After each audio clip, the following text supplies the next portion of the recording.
Hello दोस्तों, स्वागत है आपका इस वीडियो में। और आज मैं आपको डेफिनेट इंटीग्रेशन की प्रॉपर्टीज बताऊंगा और उनका प्रूफ भी बताऊंगा। तो चलिए शुरू करते हैं। सबसे पहले हम ये समझ लें कि किसी भी फंक्शन का हम जब डेफिनेट इंटीग्रेशन निकालते हैं तो वो रिप्रेजेंट क्या करता है। तो मान लीजिए कि अगर हमारे पास कोई फंक्शन है एफ और उसको हम इंटीग्रेट कर रहे हैं ए से बी तक, तो ये रिप्रेजेंट क्या करेगा। तो कंसिडर कर लेते हैं एफ एक्स और ए से लेकर बी तक, मतलब एक्स की वैल्यू ए से लेकर एक्स की वैल्यू बी तक जो फंक्शन होगा उसका ग्राफ कुछ ऐसा बनेगा। और इस फंक्शन को हम इंटीग्रेट करते हैं ए से बी तक, तो ये हमें एक्चुअल में क्या बताता है, एरिया बताता है। किसके बीच में एरिया बताएगा, फंक्शन एक्स एक्सिस और ये जो लाइन्स है एक्स इक्वल्स टू ए और x equals to e, x equals to b, इसके बीच का एरिया बताएगा जब हम फंक्शन को इंटीग्रेट करेंगे ए से लेकर बी तक। तो ये डेफिनेट इंटीग्रेशन का मतलब area under the curve with lines जो कि लिमिट्स है वो वाली और एक्स एक्सिस। ठीक है, तो ये तो डेफिनेट इंटीग्रेशन का रिप्रेजेंटेशन हो गया। अब प्रॉपर्टीज पे आ जाते हैं हम।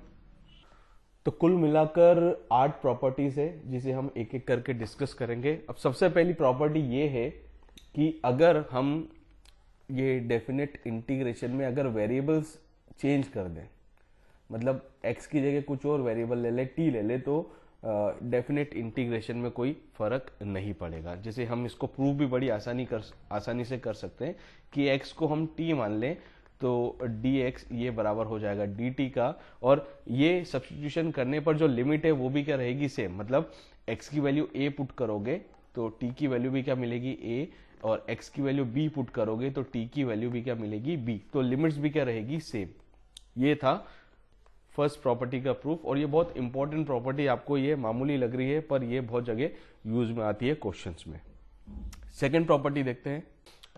सेकेंड प्रॉपर्टी ये है कि अगर हम लिमिट एक्सचेंज कर दे, अपर लिमिट को लोअर लिमिट से एक्सचेंज कर दे, लोअर लिमिट को अपर लिमिट से एक्सचेंज कर दे, तो लिमिट एक्सचेंज करने के बाद जो डेफिनेट इंटीग्रेशन है उसके आगे क्या आ जाएगा, माइनस साइन आ जाएगा। अब इसको प्रूफ भी बड़ी आसानी से किया जा सकता है। मान लेते हैं कि एफ एक्स को इंटीग्रेट करते हैं तो हमें मिलता है जी एक्स, और अगर लिमिट्स हो हमारे पास ए से बी तक, तो इंटीग्रेशन के बाद में हमें लिमिट्स पुट करनी पड़ेगी। तो हमें क्या मिलेगा, G of B minus G of A. अब यहां से हम माइनस साइन कॉमन ले लें, माइनस साइन कॉमन ले लें तो हमें क्या मिलेगा, G of A minus G of B. और इसे वापिस से हम इंटीग्रेशन के फॉर्म में लिखें तो ये क्या हो जाएगा, जी एक्स और upper limit a lower limit b, और यहां हम इसे फिर ऐसा लिख सकते हैं, इंटीग्रेशन ऑफ एफ एक्स, क्योंकि जी एक्स कब मिला हमें, जब हमने एफ एक्स को इंटीग्रेट करा। तो एफ एक्स का इंटीग्रेशन लिख दिया और अपर लिमिट लिख दी ए और लोअर लिमिट लिख दी बी। इस तरह से ये सेकंड वाली जो प्रॉपर्टी है वो प्रूफ हो जाएगी। थर्ड प्रॉपर्टी देखते हैं। थर्ड प्रॉपर्टी जो है वो इंटीग्रेशन को ब्रेक करने वाली प्रॉपर्टी आप बोल सकते हैं। देखिए, मान लीजिए ये फंक्शन है एफ एक्स और इसे हम इंटीग्रेट कर रहे हैं x इक्वल्स टू ए से x इक्वल्स टू बी तक, और मैंने आपको शुरू में बताया है कि डेफिनेट इंटीग्रेशन कर्व के बीच में और एक्स एक्सिस और इन दोनों लाइंस के बीच में जो एरिया है उसको रिप्रेजेंट करता है। अब इन दोनों के बीच में अगर हम कोई पॉइंट ले लें सी, तो ए से लेकर बी तक इंटीग्रेशन निकालना वो उसी के बराबर होगा। आप ए से लेकर सी तक इंटीग्रेशन निकाल लो, फिर सी से लेकर कहाँ तक इंटीग्रेशन निकाल लो, बी तक। तो ये बिल्कुल बराबर होगा, ए से सी तक इंटीग्रेशन निकाल लिया हमने और फिर सी से बी तक इंटीग्रेशन निकाल लिया, वैल्यू क्या रहेगी, बिल्कुल सेम रहेगी। ठीक है, तो यहां पर डायग्राम से भी समझ सकते हैं, पूरा एरिया निकालना है तो ए से सी तक का एरिया निकाल लो, फिर सी से बी तक का एरिया निकाल लो। तो ये थी थर्ड प्रॉपर्टी। फोर्थ प्रॉपर्टी देखते हैं। तो फोर्थ प्रॉपर्टी ये है, ये इंटीग्रेशन और ये इंटीग्रेशन, इनकी जो वैल्यूज है वो बिल्कुल क्या रहती है, बराबर रहती है। ठीक है, तो लिमिट्स को ऐड करके आप यहां पर इस तरह से रिप्लेस करोगे तो भी आपको वही इंटीग्रेशन की वैल्यू मिलेगी। अब इसको भी हम प्रूफ करेंगे। सो ए से बी तक एफ एक्स डी एक्स ये ओरिजिनल हमने ले लिया है। अब यहां पर हम सब्स्टिट्यूशन लेते हैं कि x ये बराबर ले लेते हैं हम a plus b minus x के, sorry a plus b minus t के, और जब हम इसे dx की वैल्यू निकालेंगे, मतलब डिफ्रेंशिएट करके dx की वैल्यू निकालेंगे, तो ये बराबर आएगा माइनस dt के।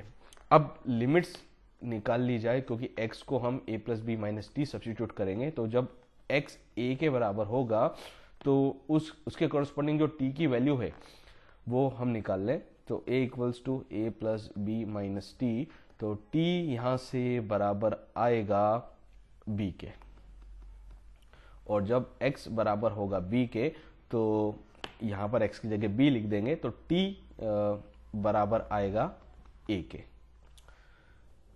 तो ये सब्स्टिट्यूशन करने के बाद जो लिमिट्स है वो चेंज हो जाएगी। देखिए लोअर लिमिट a पुट करने पर क्या मिल रहा है b, तो यहाँ पर आ जाएगा b, और b पुट करने पर क्या मिल रहा है a, तो वो यहाँ पर आ जाएगा a, और यहाँ पर x की जगह हम क्या लिख देंगे a plus b minus t, और dx जो है वो हो जाएगा माइनस dt के बराबर। तो जो माइनस आएंगे उसको मैं बाहर ले देता हूँ, ठीक है।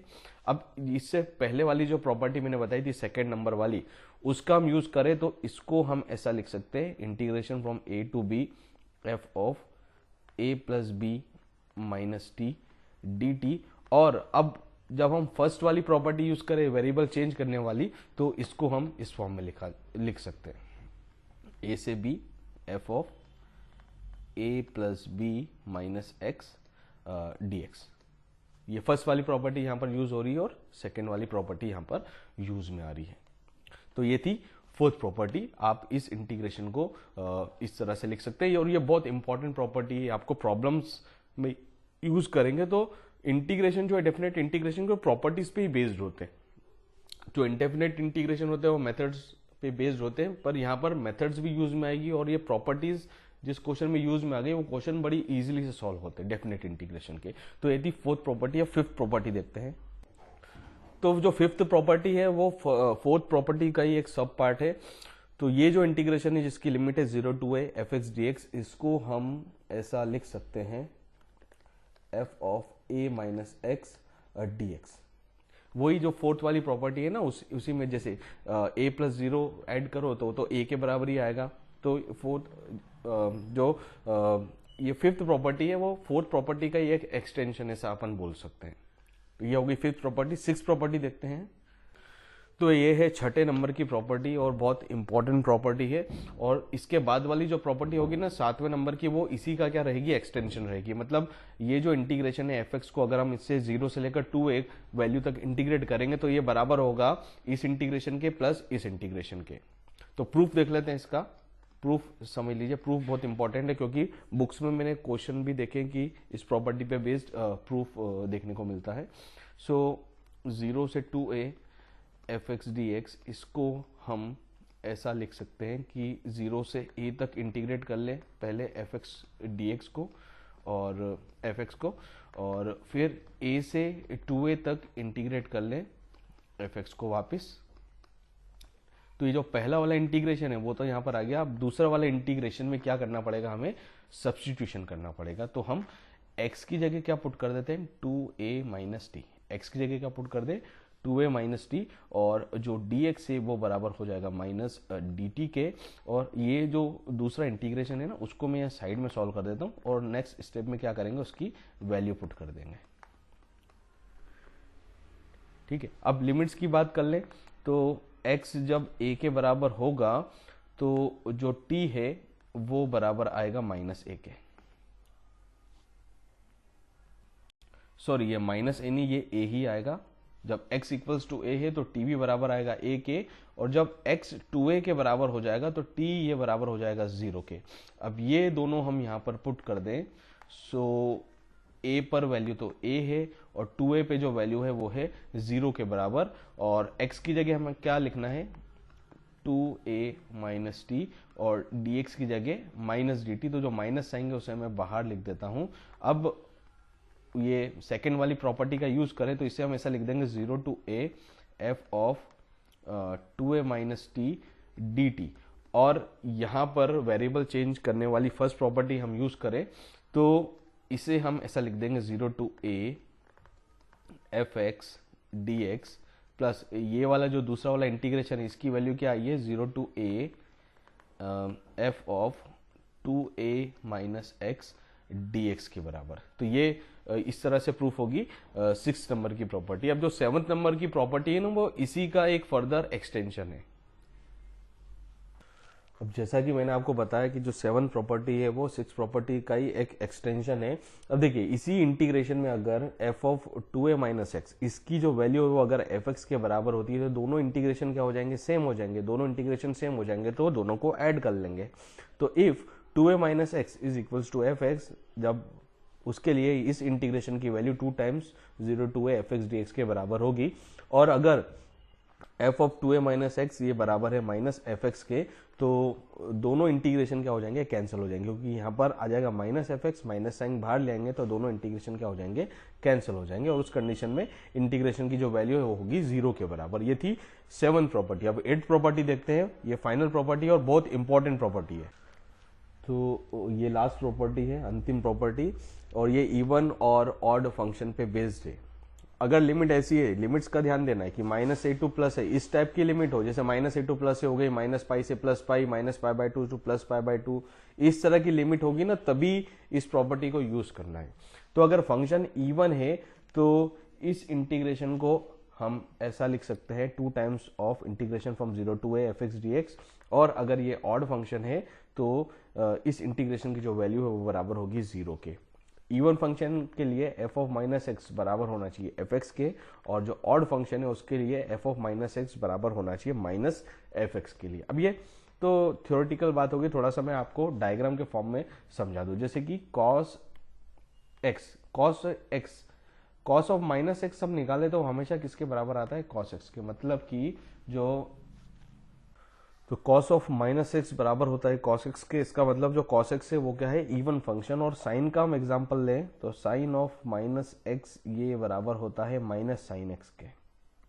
तो साइन एक्स क्या होगा, ऑड फंक्शन। अब cos x का ग्राफ बनाकर हम देखें तो यहाँ पर हम माइनस पाई बाय 2 से प्लस पाई बाय 2 की बात करते हैं, क्योंकि यहाँ पर जो लिमिट है कुछ ऐसी ही है। माइनस पाई बाय 2 से प्लस पाई बाय 2 तक कॉस का ग्राफ ऐसा बनता है। यहाँ पर वैल्यू 1 होती है, माइनस पाई बाय 2 पे भी वैल्यू 0 हो जाएगी, और प्लस पाई बाय 2 पे भी वैल्यू क्या होगी, 0। और इसके आगे ये क्या रहेगा, सिमेट्रिक रहेगा। मतलब जैसा राइट हैंड साइड में बनेगा बिल्कुल सेम उसकी मिरर इमेज हमें लेफ्ट हैंड साइड पे देखने को मिलेगी। अब यहाँ पर अगर हम माइनस पाई बाय 2 से प्लस पाई बाय 2 तक इंटीग्रेट करें तो हमें ये एरिया मिलेगा, और ये एरिया किसके बराबर होगा, अगर आप इसे 0 से पाई बाय 2 तक इंटीग्रेट कर दे उसके 2 टाइम्स के, जो कि यहां पर लिखा हुआ है इवन फंक्शन के लिए। अब ऑड फंक्शन देखो, साइन का ग्राफ देखो। साइन का ग्राफ हम माइनस पाई से प्लस पाई तक कंसिडर करते हैं, तो ये माइनस पाई से प्लस पाई तक के लिए ग्राफ, और ये 0 से पाई तक के लिए ग्राफ, और ये माइनस पाई से प्लस पाई तक के लिए ग्राफ साइन एक्स का। और जब हम इस बीच के माइनस पाई से प्लस पाई तक हम एरिया निकाले तो हमें कौन सा एरिया मिलेगा, ये वाला एरिया मिलेगा प्लस ये वाला एरिया मिलेगा। अब ये वाला एरिया क्या है, पॉजिटिव, और उतना ही एरिया ये क्या है, नेगेटिव। तो हम माइनस पाई से प्लस पाई इंटीग्रेट करेंगे तो एक्चुअली में हमें क्या मिलेगा, 0 मिलेगा, क्योंकि जितना पॉजिटिव एरिया आ रहा है उतना ही क्या आ रहा है, नेगेटिव एरिया। तो ये ऑड फंक्शन के लिए इस डायग्राम से आप समझ सकते हैं कि कैसे ये जो प्रॉपर्टी है उसको लिखा गया है। ठीक है, प्रूफ इसका इतना कुछ कॉम्प्लिकेट नहीं है, पर डायग्राम से आप इजीली समझ सकते हैं। तो ये पूरा वीडियो था properties of definite integration with उनके प्रूफ के साथ में। So I hope that this video will be helpful for you all. और वीडियो पसंद आए तो उसे लाइक कीजिए, शेयर कीजिए, चैनल पर नए हो तो सब्सक्राइब करना ना भूलें, नोटिफिकेशन बेल को प्रेस करें ताकि जैसे ही नया वीडियो अपलोड हो आपको तुरंत उसकी इन्फॉर्मेशन मिल जाए। Thank you so much, thank you for watching.